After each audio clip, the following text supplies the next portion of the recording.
Hello everyone, welcome back to Daily Observations log number 2 and some interesting thing to talk about today. It was a long day at office, got to meet some friends after a pretty long time, done with quite a lot of meetings, couple of PRs, and now heading back home. Home sweet home. Looks like a lot of people are on the way to home now. So this road is a little jammed. And I hope I didn't step on a nail. I heard some sound from my tire. So what shall we talk about today? Should we talk about traffic jams? Something that is interesting. Again, I think I'm on a cheat code. I'm not 100% sure. It does show red time at ETA, but I'm hoping there's not going to be much of traffic. Even if a lot of traffic is there, what can I do now? I have anyway started home, so more traffic, less traffic, no control about it, right?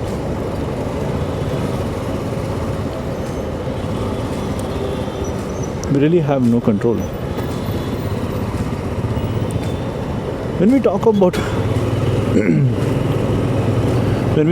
having control, we humans, I feel, we humans are such control freaks. Let me put a disclaimer. So everything that I talk about is my personal opinions, which may change over time based on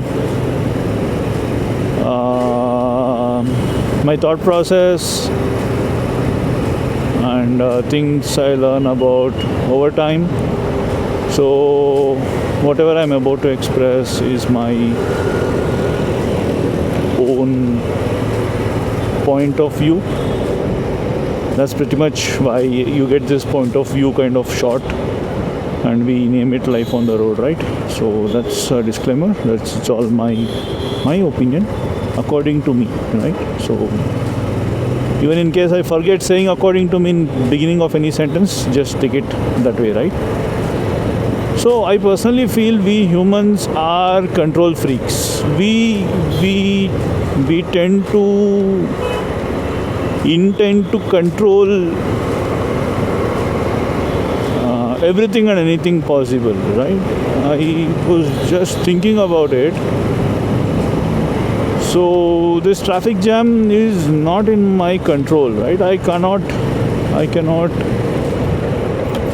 control how many vehicles can come on the road right now as I go home.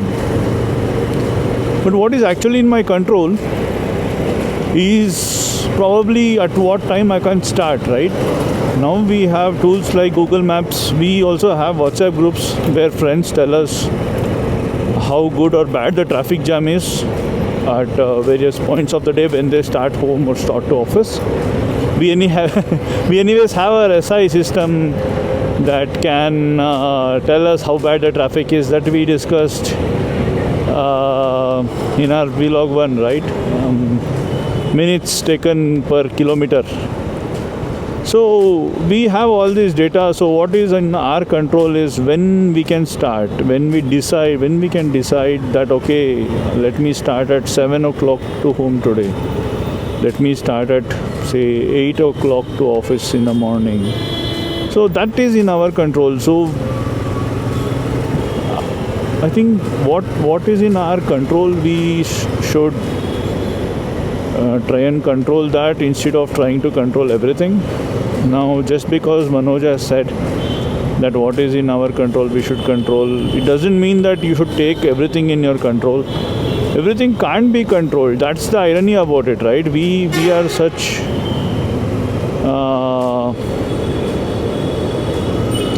control freaks, and we deny it a lot.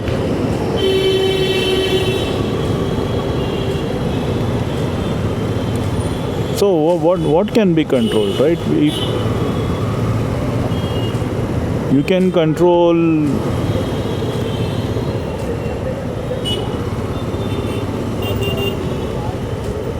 I'm trying to see and think on things that we can control. What can we really control? We cannot say we can control the fan. We can control the acceleration of this particular bike. That is actually essentially not control. Maybe English language can say that control the acceleration or control the speed of the fan. But essentially that's not what control is, right? We don't tend to get irritated when this goes out of control. When will this go out of control?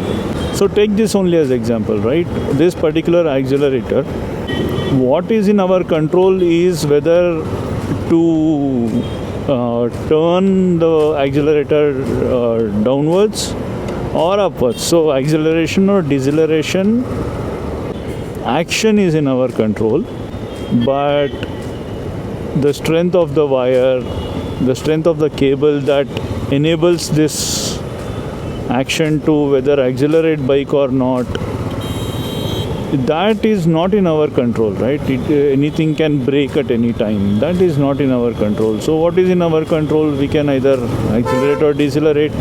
We can give bike to service regularly. We can try to maintain this well. So that is in our control. That we have to do on time. So essentially what is in our control is how do people think, right? So you may think that, okay, I will go and control the speed of the fan. You want to control the speed of the fan from speed 1 to 5. Acha, when I say you, it includes me also, right? We want to control the speed of the fan and increase the speed of the fan from 1 to 5. So we think, yes, we are the only persons who can do that. And then I'll go and change the speed of the fan from 1 to 5. What if there is a power cut? Not in my control. So essentially, what actually is in my control? If I think about it, I think the action and reaction. I think these are only two things, yeah. So if you think about it, action and reaction of me. So I'm not trying to be Nityananda, but just think about it. So action and reaction of me, right? Only my action and my reaction is in my control. Whether I want to go to a party or not is in my control. What happens in that party is not in my control, right? How to conduct myself, how to do things in a certain way or whatever, right? That is in my control. Others' opinion about me is not in my control. See, I can be the greatest person on this planet, and there might be still people who think I am not, which should be totally fine, right? If I am stressing myself over how somebody should think about me, which is not in my control, will my stress come down? I don't think so, right? How can you go and change somebody's opinion? Even if you can, how many people's opinion will you go and change? What is the goal of your life, right? Is it to lead your life? Is it to live your life? Or you want to go and control what somebody thinks about yourself, right? So in these two, whether leading your life or living your life versus controlling what the other person thinks about you or what opinion the other person has, which do you think is in your control? in our control, right? I should include myself. So when I'm thinking about it, I have no control about what other person does, thinks or says about me. Only thing that is in my control is how I can live, how I can do my things, whether I can,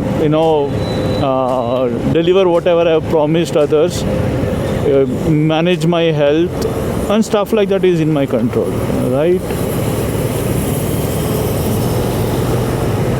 So what is not in my control, I shouldn't really bother about it.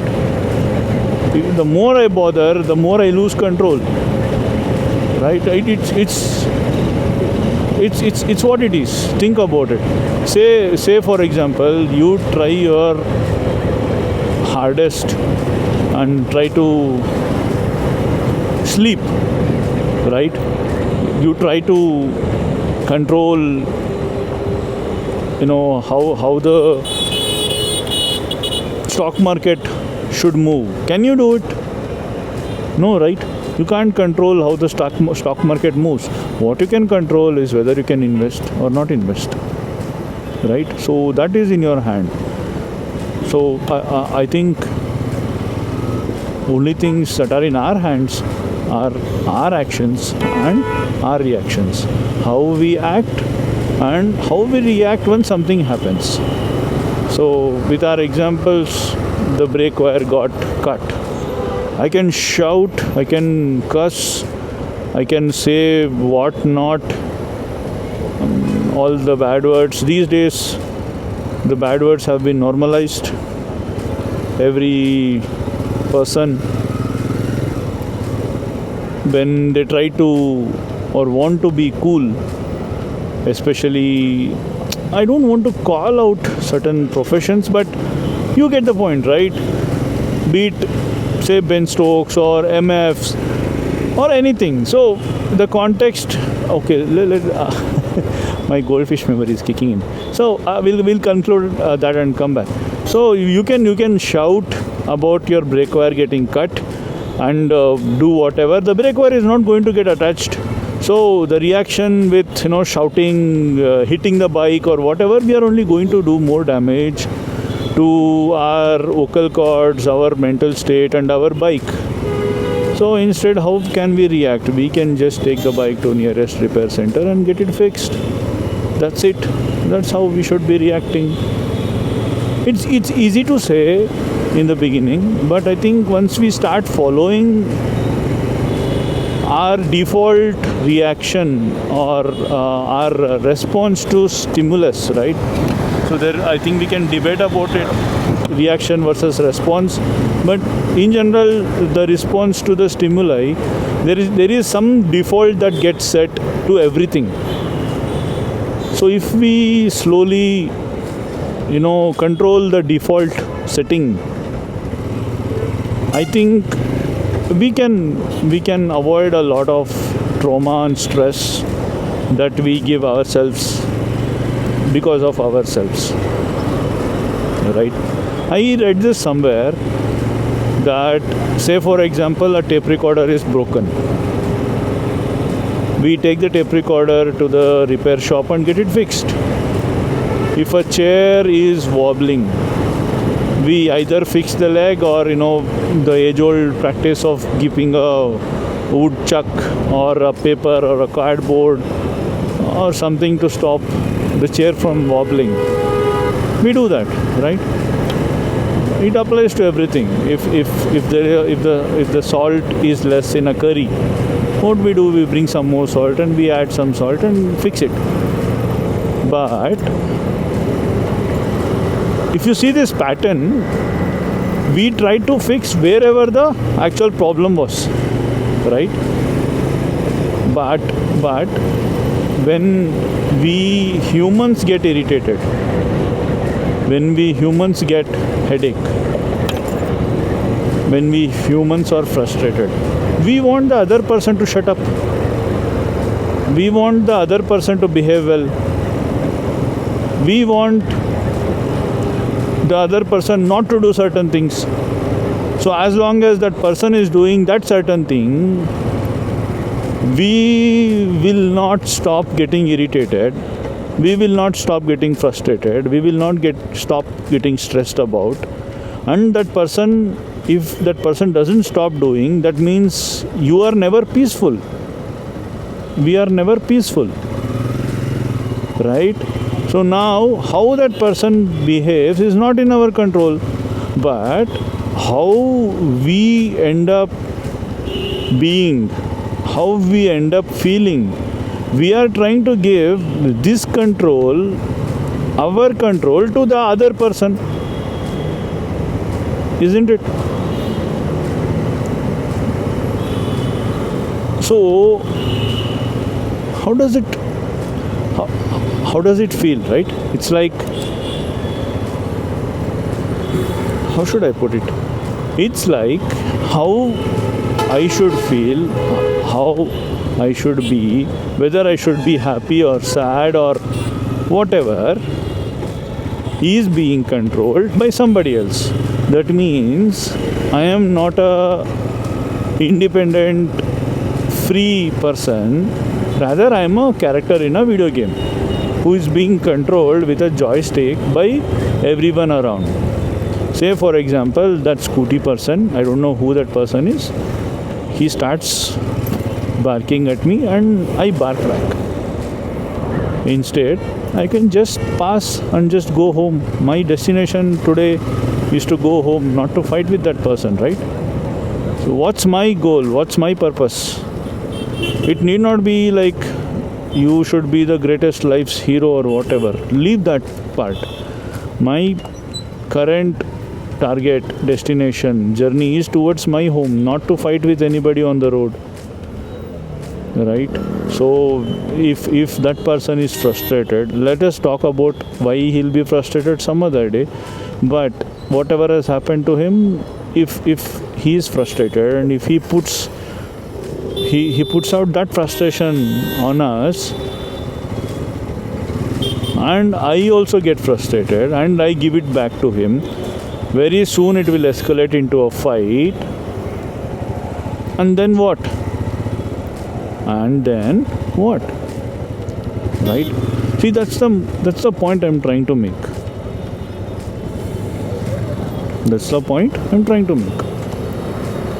Right? So I'm not able to remember where exactly I read this. Anyway, source doesn't matter. If you know where this kind of a philosophy is spoken about, yeah, feel free to put it in comments. Obviously, not every thought can be invented in my head. It is obviously influenced by everything that I have come across, read about, right? So, yeah, that's about it. If you notice, there is one less bag since last time. There is a locker at office. I get to keep it there. Yeah, we were talking about this using cuss words, right? Ben Stokes, MFs, whatever, right? I think they have been normalized a lot in such a way that I think the intensity has come down from what those words actually mean to for what purpose those words have been used.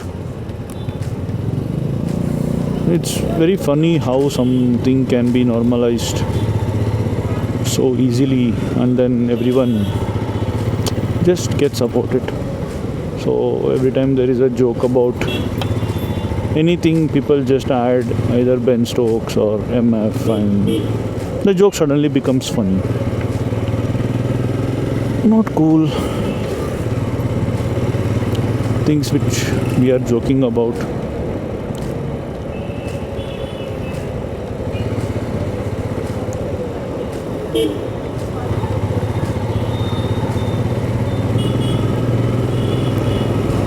So yeah, I'm thinking on various things. I forgot what I was thinking. So anyways, I'm heading back home. Enjoy the traffic till something again pops in my mind. Also, let me know if you want this silent things to be cut off and then just have my banter in the video, or if you enjoy this silent traffic videos as well.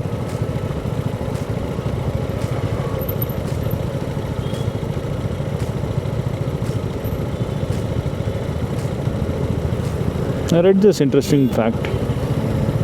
No, I did not read about it. I watched this video by Nikhil Kamath, I think.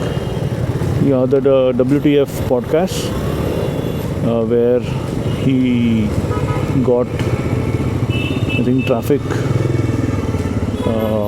commissioner and people onto his podcast and talk about these traffic signals, how they are controlled and stuff like that. It was a pretty interesting video to know and understand about how these traffic signals in Bangalore are working.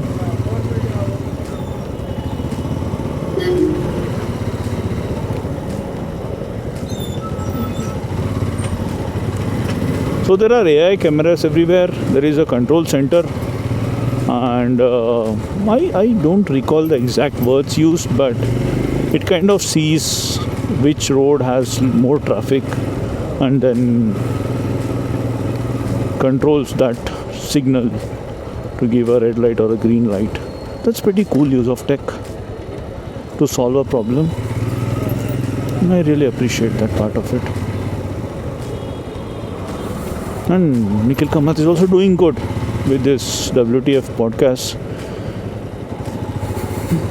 I strongly believe and feel that this knowledge is very, how do I put it? This knowledge is very exclusive, right? Until and unless you are friends with all these people who are coming on Nikhil Kamath's podcast, you will never get to listen to their perspective, what they are thinking about, how they think about their business. And I think this podcast by Nikhil Kamath is really good. What he's doing is really, really good, giving access to all this knowledge. I sometimes binge his episodes. They are literally knowledge banks. So much knowledge, so much stuff.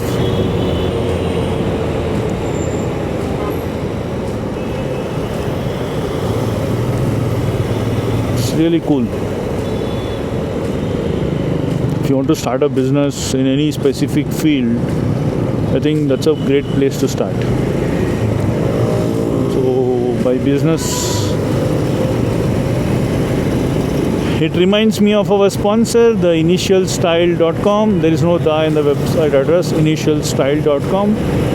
They are into kids clothing, starting from 0 years to 10 years, baby clothes, boys and girls both. Some good quad sets on there on the website. I'll leave the link in the description. Do check them out. So yeah, any business, if one wants to start, I think Nikhil Kamath's podcast should be the starting point. People should start from there.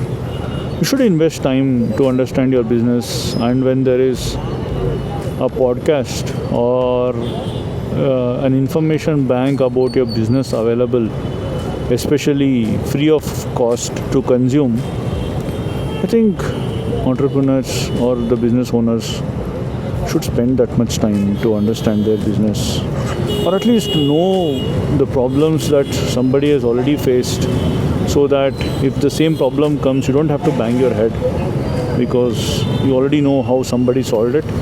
You can do it something similar, or maybe figure out a better way to do it. So yeah, I strongly feel his podcast should be the first thing that you should watch the moment you decide to do a business.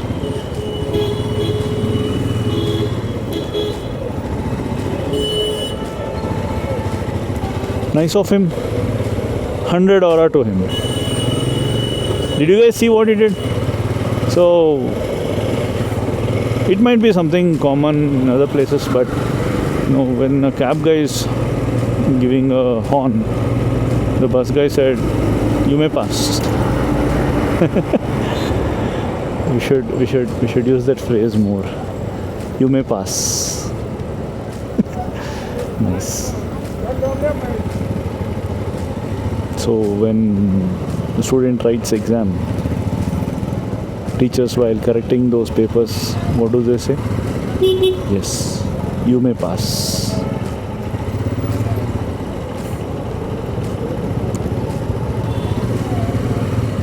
When somebody opens the tap, what does the tap say to the water? You may pass.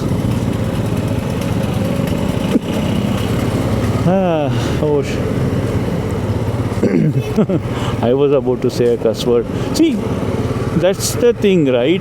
We hear about a cuss word so often, it gets normalized that we use the cuss word instead of an alternative that is available.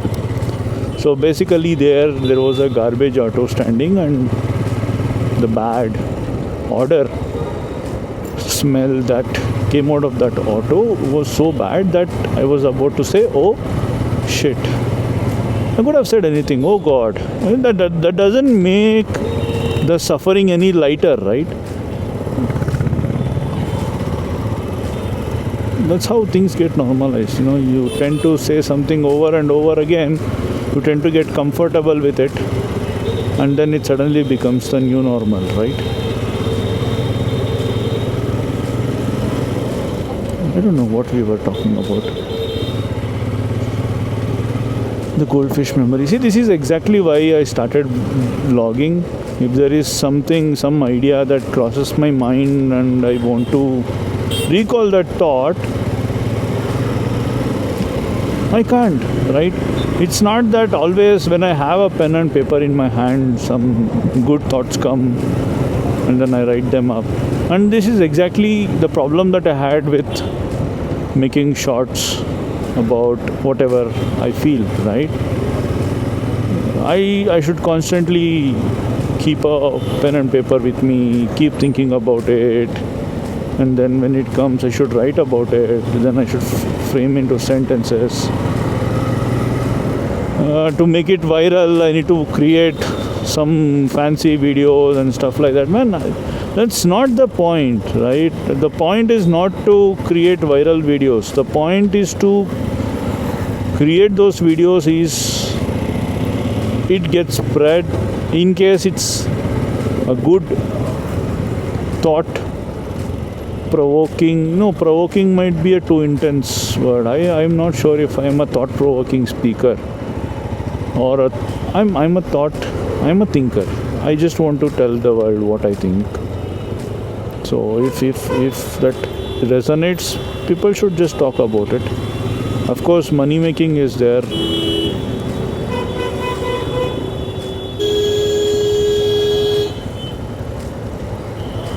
So the auto person has parked it there, and then some drivers who can't drive get stuck there. So yeah, that's why I preferred this way. I'm going to document everything. If you feel like listening to this as a podcast, or simply somebody talking to you in case you are driving alone, or just bored and want to listen to something. So if you're bored, listen to me, right?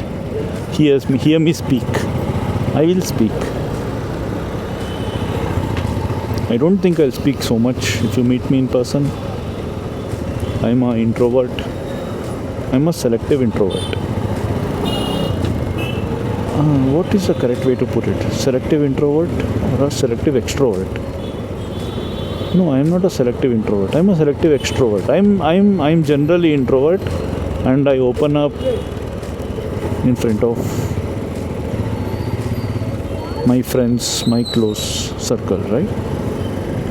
That has nothing to do with you. No use. I'm just talking. So yeah, as I said, today traffic going back is there, but yeah, not that much. There is another way I can measure the traffic, but it is not going to be universal, right? The other way to measure traffic is the heat the bike generates. So if I'm continuously in first gear, maximum second gear, switching gears very often, the bike tends to get heated up. So how hot the bike becomes, so much the traffic is. But it cannot be generalized. I think our formula of minutes per kilometer, minutes taken per kilometer, is a very good formula. Cool.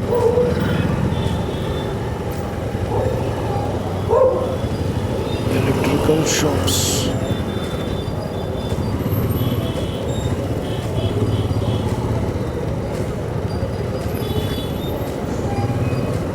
Chinese restaurant. Wok is one of the very good inventions ever in the field of food. We'll talk about food someday. I can talk about now, but I think 7 minutes is way too less. This man, I should give him minus 100 aura. No. Why? Why should I give him minus 100 aura? He had to brake because he had to. See, that's the thing I'm thinking about, right? He had to brake because he had to. Why was I not anticipating that he would brake? I should drive with anticipation that the person going in front of me might brake, might not brake, might take a sudden right or a left turn. So driving is not about just how good you can drive, right? My wife generally tells this, that you might be a great driver, but if the other person doesn't know to drive, you might still end up in an accident, which is very much true. It's a two-way street, right? So the car can stop suddenly just in the turn. Suddenly somebody can come without honking, without giving a horn, and then I might get affected. So I should be there, I should be ready, I should be anticipating that.